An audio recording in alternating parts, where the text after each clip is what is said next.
Hello বন্ধুরা, সবাই কেমন আছো বলে। এটা শুভরাত্রি, কারণ এই ভিডিওটা ছিল রাত্রিবেলা, তাই আমি তোমাদেরকে বললাম শুভরাত্রি।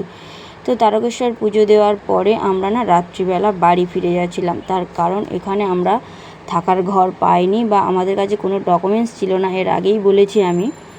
আর যদিও বা ফোনের মধ্যে ছিল, তাও এতটা হাই ভাড়া বলছে, আমাদের পক্ষে সম্ভব ছিল না। একটা রাত্রিবেলার জন্য অত টাকা ভাড়া দেওয়া আমাদের পক্ষে সম্ভব হয়ে ওঠেনি। তো যাই হোক, আমাদের সাথে যেহেতু গাড়ি ছিল আর ড্রাইভারও ছিল, তাই কোনো চাপ না নিয়ে তখন বাজে প্রায় রাত 10:30। তো 10:30 বাজে তারকেশ্বর ধামের অবস্থাটাখানে দেখো শুধু। কোনো বৃষ্টি হচ্ছিল না, কিন্তু চারি সাইডটা দেখেছো কেমন নিস্তব্ধ, প্রত্যেকটা দোকানপাট বন্ধ।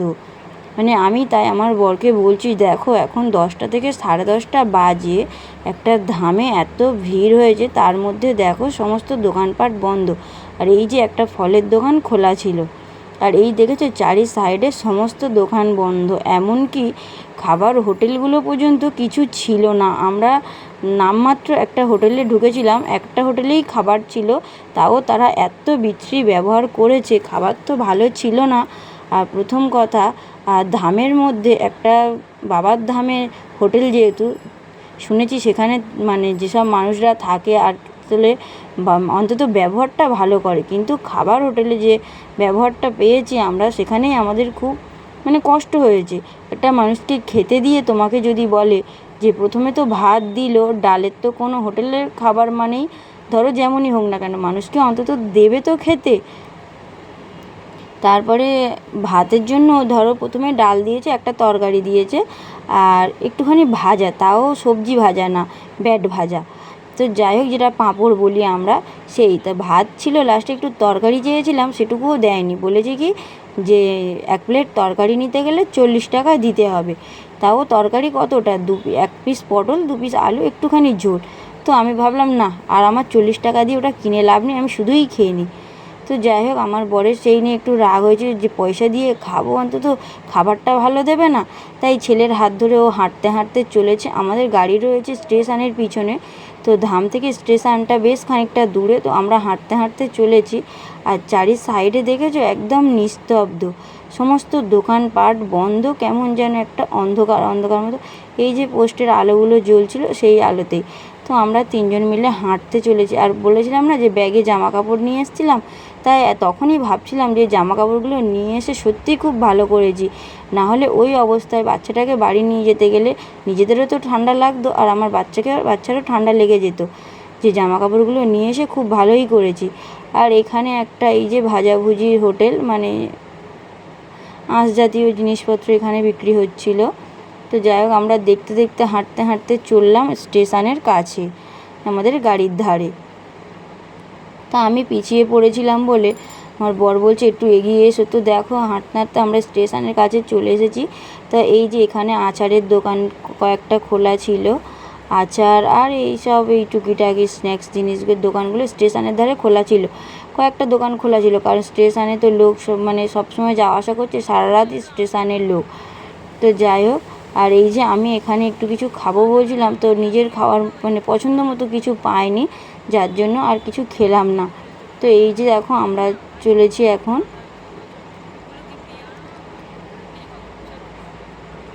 স্টেশনের ভিতরে। এবার ঢুকে যাব আমরা, ঢুকে এবার স্টেশনের ভিতর হয়ে ওই পারে চলে যাব আমরা, গেলে ওখানে আমাদের গাড়ি দাঁড়িয়ে রয়েছে। তারপরে যাব আমরা বাড়ি। তো স্টেশনের ধারে দেখো কিছু লোকজন রয়েছে। আর এই যে আমরা হাঁটি হাঁটি পায়ে চললাম। এই যে দেখো, একটা ট্রেন দাঁড়িয়ে রয়েছে স্টেশনের ভিতরে, আমরা ঢুকে গেছি। আমরা এবার ট্রেনের ওপারে যাব, ওপারের প্ল্যাটফর্মে আমাদের গাড়িটা দাঁড়িয়ে রয়েছে। এই যে দেখেছো, ট্রেনটা দাঁড়িয়ে রয়েছে। এই যে আমরা চলে এসেছি আমাদের গাড়ির ধারে। এই যে ছেলে উঠে পড়েছে গাড়িতে, আর আমার বর ব্যাগের ভিতরে চার্জার ছিল, সেই সবগুলো বের করছিল। আর আমি একটু দাঁড়িয়ে চারিদিকটা ক্যামেরা করছিলাম বাইরে দাঁড়িয়ে। এই যে চোখ মুখ একদম মানে শুকনো শুকনো মতো ভাব হয়ে গেছে। আর এই যে পিছনে ট্রেনটা দাঁড়িয়েছিল, আমার বরকে ডেকে নিয়ে আমি বলছিলাম, তুমি এরকম একটা বড় গাড়ি কিনলে আমরা তাতে করে সারা দুনিয়া ঘুরবো। তো সেটা শুনে আমার বর একটু হাসছিল, একটু হেসে দিল। ওই যে ওকে বলছিলাম হাত বাড়িয়ে বাড়িয়ে, তাই ও একটু হেসে মাথাটা নেড়ে দিল। তো যাই হোক, তারপর আমরা এবার আমাদের বাড়ির পথে রওনা দিয়ে দিয়েছি। আর রাত্রিবেলা যে হাইওয়েতে এত গাড়ি, এত জ্যাম হয়, তো বুঝতে পারছি না। বেশ রাত হয়ে গেছিলো, ভেবেছিলাম হয়তো গাড়িটা অনেকটাই জোরে চালিয়েছিল কাকা, একভাবে ট্রেনে চালিয়েছিল যাতে একটু তাড়াতাড়ি পৌঁছাতে পারি। তাও প্রচণ্ড জ্যাম। এই যে আমরা হুগলি সেতুর উপর দিয়ে যাচ্ছি, আর রাত্রিবেলা এত সুন্দর লাগছিল। আর প্রচণ্ড বৃষ্টি হয়েছে, মাঝ রাস্তায় এসে এত বৃষ্টি হচ্ছে, আর তারপরে জ্যাম রাস্তায়। বাচ্চা আমার ঘুমিয়ে পড়েছিল, ছেলেটা ঘুমিয়ে পড়েছিল। তা সামনের সিটে ছিল, ওর বাবার সিটটা একদম শুইয়ে দিই যাতে বাচ্চার কোনো অসুবিধা না হয়। তো ও একদম রিল্যাক্সে ঘুমিয়েছে, কিন্তু আমার ঘুম পাচ্ছে, কিন্তু আমি এদিকে ঘুমাতে পারছি না। মানে বুকের ভিতর ধারাস ধারাস করছে। রাত্রিবেলা মানুষের বিপদ আপদ কখন কী ঘটে বলা যায় না। তো যাই হোক, ভালোভাবে আমরা গেছি, ভালোভাবে বাড়ি ফিরেছি। আর এই যে হুগলি সেতুর উপর দিয়ে যাচ্ছি, এত সুন্দর লাগছিল রাস্তাটা রাত্রিবেলা। এই প্রথম দেখলাম যে হাইওয়ে রাস্তায় এত সুন্দর লাগে রাত্রিবেলা। আর প্রচণ্ড জ্যাম ছিল, এক একটা জায়গায় এতটা জ্যাম, সেখানে না হলেও আধা ঘন্টা করে দাঁড়াতে হয়েছে। তাই আমি আরও বলা কথা করছিলাম, তো রাত্রিবেলাও এত গাড়ি চলে রাস্তায়। আমি জানি এত রাতে হয়তো একটু নিস্তব্ধ হবে না, ওই হাইওয়েতে বেশি যেন রাত্রে গাড়িটা চলে। দিনে যতটা না জ্যাম হয়েছে, তার থেকে যেন মনে হচ্ছিল রাতে বেশি জ্যাম। তো চারিদিকে আমরা এই যে লাইটগুলো জ্বলছে দেখতে দেখতে, এই যে দেখো কত জ্যাম দেখেছো বলছিলাম, ওই যে এতটা জ্যাম, এক সাইডে লরি আর এক সাইডে হচ্ছে প্রাইভেট কারগুলো।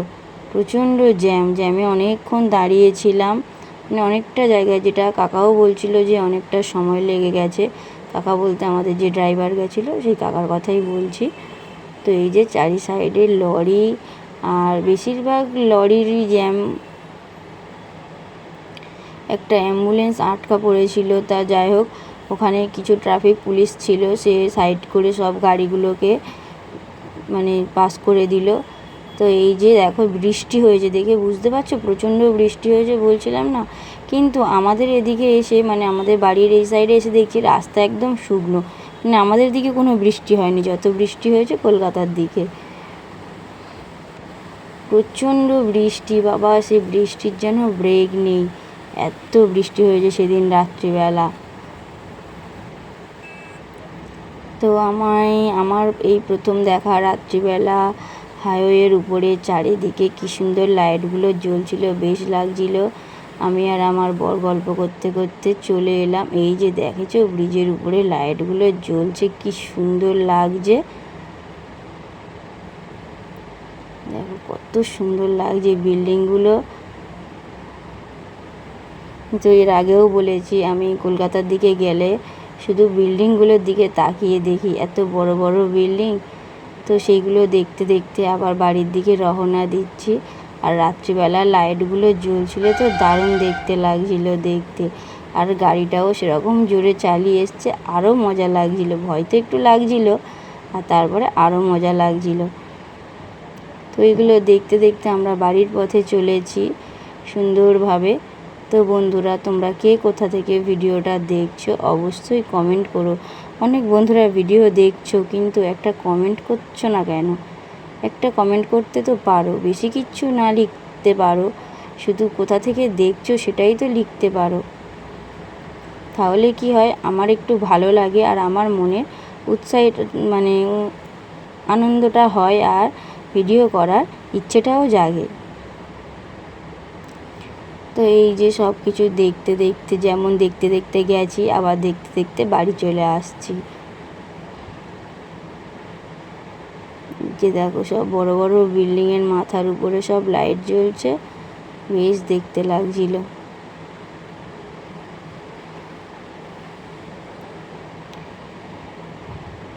তো বন্ধুরা, আমাদের সাথে থেকো, আমাদের পাশে থেকো, আমাদেরকে আর একটু সাহায্য করো, একটা করে সাবস্ক্রাইব করে দাও।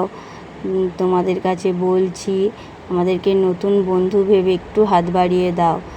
বন্ধুত্ব করতে তো আর পয়সা লাগে না বলো, শুধু মন থেকে ইচ্ছে হলেই হবে যে বন্ধুত্ব করব।